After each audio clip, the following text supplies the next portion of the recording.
Chapter 4. Blood in Belladonna. The hollow tree was still bleeding when morning never came. Thick amber sap oozed from a fresh wound in the bark, pooling at Peter's feet. It smelled sweet, too sweet. Beneath it, mushrooms glowed in patterns that resembled runes. Tinker Bell whispered among them, her voice a string of fractured syllables. The lost boys sat in a quiet ring around the interior, eyes cast down, too exhausted to speak. Wendy hadn't slept, she couldn't. Every time she closed her eyes, she saw the bone orchard, the bones vibrating with unseen breath, the altar, Hook's crooked smile. The scream of the Neverbeast still echoed in her skull. She stood alone at the hollow's mouth, looking out into the swamp fog curling at the roots beyond. Peter approached behind her. "You held your own." She turned to him. His eyes were shadowed with exhaustion, his movements slower now. The flight, the battle, the escape, it had cost him. "You weren't supposed to let him take control of the island," she said quietly. "Were you?" Peter said nothing for a moment. He wasn't supposed to survive the first time. Wendy leaned against the trunk, arms crossed. "What is this place really, Peter? You call it Neverland, but it feels like something that's remembering us." Peter lowered himself beside her. "It remembers everything, the things we wanted, the things we tried to forget." She glanced sideways.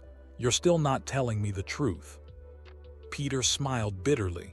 "Not all of it, no." He stood. "But if you want to understand this place, come with me." They moved in silence through twisted paths. Tinker Bell didn't follow this time. She remained behind, still half-lit, still humming to herself in strange tongues. Peter led Wendy up a narrow trail that coiled through spiraled trees. The vegetation here was different. Black petals, ivory thorns, everything poisonous and beautiful.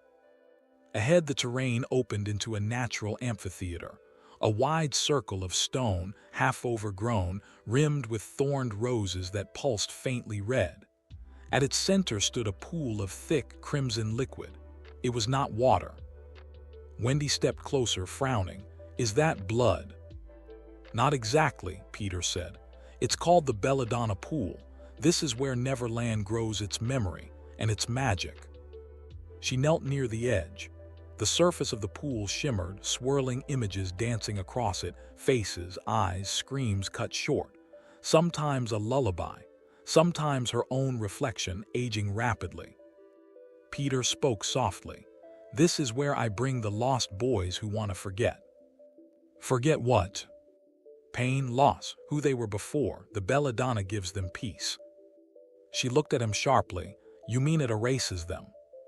Peter shrugged, unconcerned. "Some people would rather be lost than broken." He reached into a pouch at his side and drew a small vial. A black liquid sloshed inside. "What is that?" "Refined belladonna," he said. "I take it before I sleep. Otherwise, the island shows me things I've buried too deep." She stared at the vial in his hand. "You drug yourself to forget your guilt." He looked at her then, really looked. "If I didn't, I'd tear myself apart." Wendy stood and took a step back. "And you give this to the others. They ask for it. They don't know what they're asking for." Peter's face darkened. "This is Neverland, Wendy. There are no clean choices here, just the ones that let us survive another night." She turned to the pool again. It reflected a girl with hollow eyes, her. "I don't want to forget," she said. Peter's voice dropped. "That's what makes you dangerous." That night, Wendy wandered alone. The lost boys were quiet, camped in broken tree hollows and fungus nests. Some stared at nothing. Others whispered in half-sleep.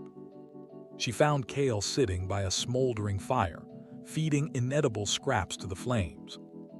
"They say you didn't take the Belladonna," he said. "I didn't," she replied.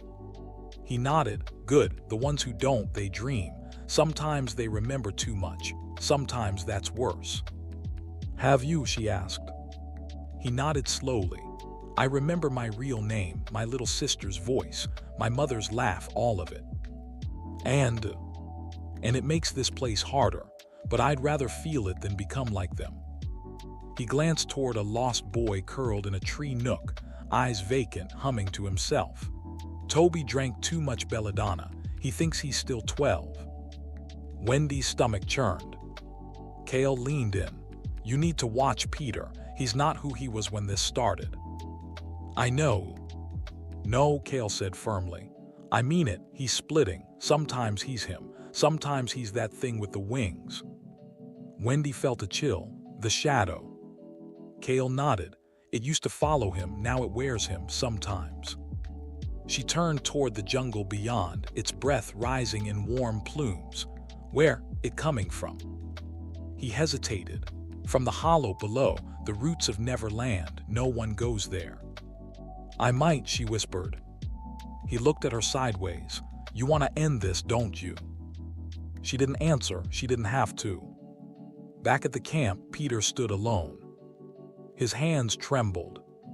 He stared at the vial of Belladonna, then hurled it against a tree. The glass shattered. Black liquid spilled and hissed into the soil. From the shadows, something watched. A figure with no face, just a grin. The shadow smiled wider.